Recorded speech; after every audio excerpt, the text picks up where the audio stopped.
Getting ready for the final dome game of the season. Syracuse NC State coming up this Thanksgiving Saturday at noon. Brad Higgins along with you. Across town in the football auditorium is Josh Black. And Josh, in normal years, I'd say it's senior day. And here we go with the whole senior day week and all of that. And I guess it may still be or it may not. How do you guys as a group handle this week? For at least some of you, it'll probably be the last time you play football in the dome. Yeah, it's definitely weird coming into this last home dome game of the season. And, this might be a time where this is not, this is the last time the same group of guys are going to play in the same atmosphere together. This might be the last time. And, it's a little bit tough because, this being, my fifth year and everything going around. And, just this being like the senior night, you're supposed to have all the fans out there. You're supposed to have your parents out there, the people who support you and love you the most. And not having that all around you is just kind of weird, but you just got to put that behind us. We have a game to win. So, that's what we got to do.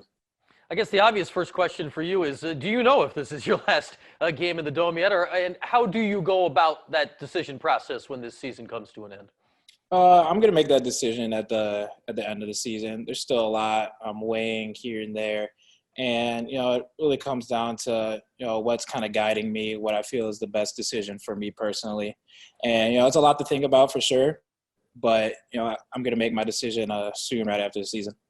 And you mentioned it. Hey, you're a fifth-year guy. Like you've had a lot of college already. Like you've been through a lot here. So moving on is a reasonable life decision if you decide to choose that route. But how much would the idea of wanting to get a real senior day come into it? With the idea of your parents there and what Coach Baber started a couple of years ago with the senior walk around after, which has turned into a pretty cool thing. How much do those things weigh on your mind right now? Right. Those things mean a lot to me. I mean, just being here as long as Coach Baber's. I've been here as long as him, so I feel like, man, I'm part of the coaching staff almost.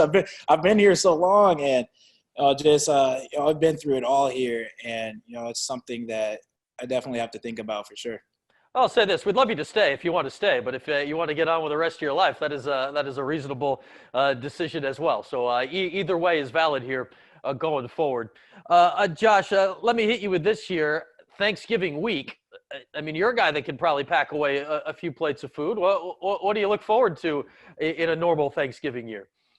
In a normal Thanksgiving year, I'm not a big turkey guy, to be honest. I got to get a lot of mac and cheese and a lot of mashed potatoes. I like to carb up, just go crazy. I don't waste a lot of space on my stomach on the turkey around Thanksgiving. I'm a big mashed potatoes guy. I'll sit down with a gallon of mashed potatoes if I have to and just scarf it all down. That's what I'm looking forward to. Are you at least going gravy on top of that, or are you just doing the potatoes straight? Hey, it depends. Sometimes you get gravy. Sometimes you get it without gravy, just salt and pepper and butter. It's just how you're feeling when you go up there for your third and fourth plate. Huh, that's interesting, Jesse. I'm a gravy guy, and kind of what's under the gravy is incidental. Like, you got to get the whole point of it is to just cover everything in gravy. You're going a different way. You got to respect it. All right. And obviously this year it's going to be different. I mean, you guys you're not going to be able to get the whole team around and do a whole big thing. How do you guys plan on handling Thanksgiving here this year? I mean, right now we can't really do too much, due to all the COVID protocols and all that stuff. So a lot of the guys on our team, position group wise, we're kind of getting together, kind of coordinating our own things right now because we can't really affect any of the coaches' families. Also, I mean, that's going to be tough with everything going on right now. So just guys from different position groups, we're kind of coordinating.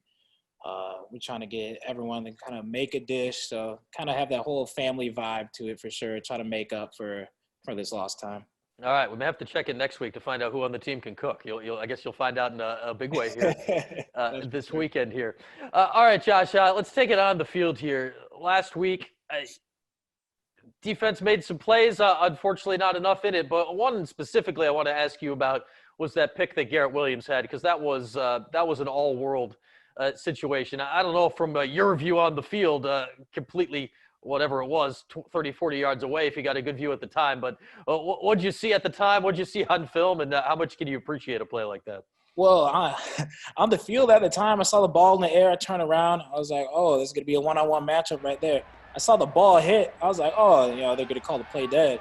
Garrett comes up with the ball. I see him taking off. So I'm trying to find the quarterback and block right away. it didn't really hit me in my head until the fact that I saw the replay when I was sitting on the bench.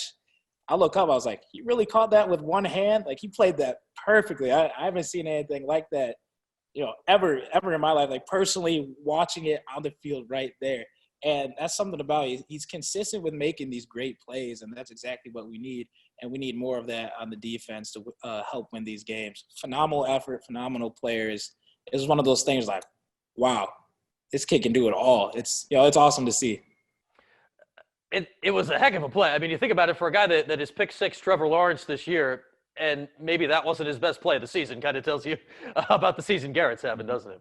Yeah, for sure. He's just, like I said, he's always consistent, always at practice, doing the same thing. So, it shows up in the games as well. I want to ask you about something that NC State head coach Dave Doran said earlier this week, and this is not something that you are unaware of. Like, the defense has played very well this season for the most part. If you look at, I don't know what the number is, 95% of the plays, whatever number you want to take, but big plays have gotten you every game at some point. How do you balance those two things where, my goodness, we've seen you guys make some big plays and for the most part play solid, but more often than not, I guess that the big plays have hit you at least a few times every game. Right. It definitely comes down to explosive plays like that. We've been doing a solid job with making teams drive it down the field on us, and that's where we capitalize off the turnovers. You're bound to throw an interception or fumble the football when we're making you go 15 to 18 play drives. That's just bound to happen. And the explosive plays, what gets us in the end. We're doing fine. Then boom, 20-yard pass or third and long conversions. It has a lot to do with our third down right now. It's really setting us up in bad positions for sure. And, it's just trying to keep the ball in front of us. Maybe it's a mental error. Maybe it's just a technique error also. And it really comes down to the fine details that, they end up making a play on us in the end.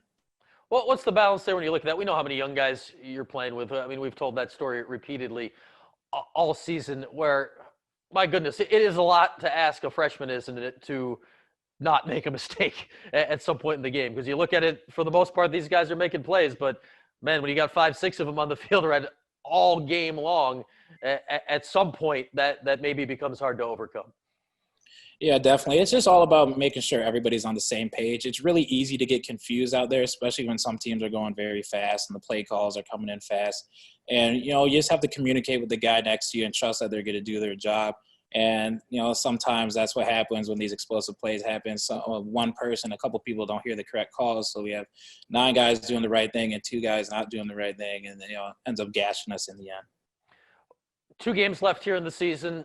We know the record's not where you want it. That goes without saying. How important is it for you guys?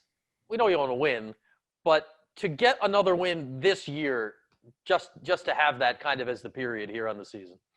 That'd be a lot, especially going into the off season. Also, we play every week like we're 0-0, so we don't like to dwell on the past. We just try to get better with each game. We just like to see ourselves improve. At the end of the season, we're going to watch each individual game and see if we got better throughout the year, and that's what we're definitely looking forward right now. You guys have played in your career some pretty crazy games here with NC State, your opponent this weekend. 2 years ago was maybe the best game your guy Eric Dungy ever had in a Syracuse uniform. Last year, a defensive battle on a Thursday night down there where you guys are down 16-0 and almost pulling out of the fire in the last minute. What have you seen so far in your prep this week that gives you a sense of what's to come here this Saturday? Right, they're a great team. They can run the ball. They can pass the ball. They'll beat you in the air, on the ground also, and they have a lot of good players too. And it's just making sure we keep the ball in front of us. Their running backs very physical, like to run their feet, and that's a problem we've been having. We have to wrap up these running backs this week, or else they're going to make us pay for sure. And they're looking good, like they always do, and we're trying to figure out a game plan for them, and we'll have that done by Saturday. You mentioned the running backs. I mean, they go a legit 4 deep of guys you've all played against before. These are familiar names here when you go down their roster. And I don't know if one stands out from the other, do they? When they have so many like that, you got to be prepared for all 4 of these guys. Right. You just see someone with the ball and it's like, oh man, like these guys are hard to tackle.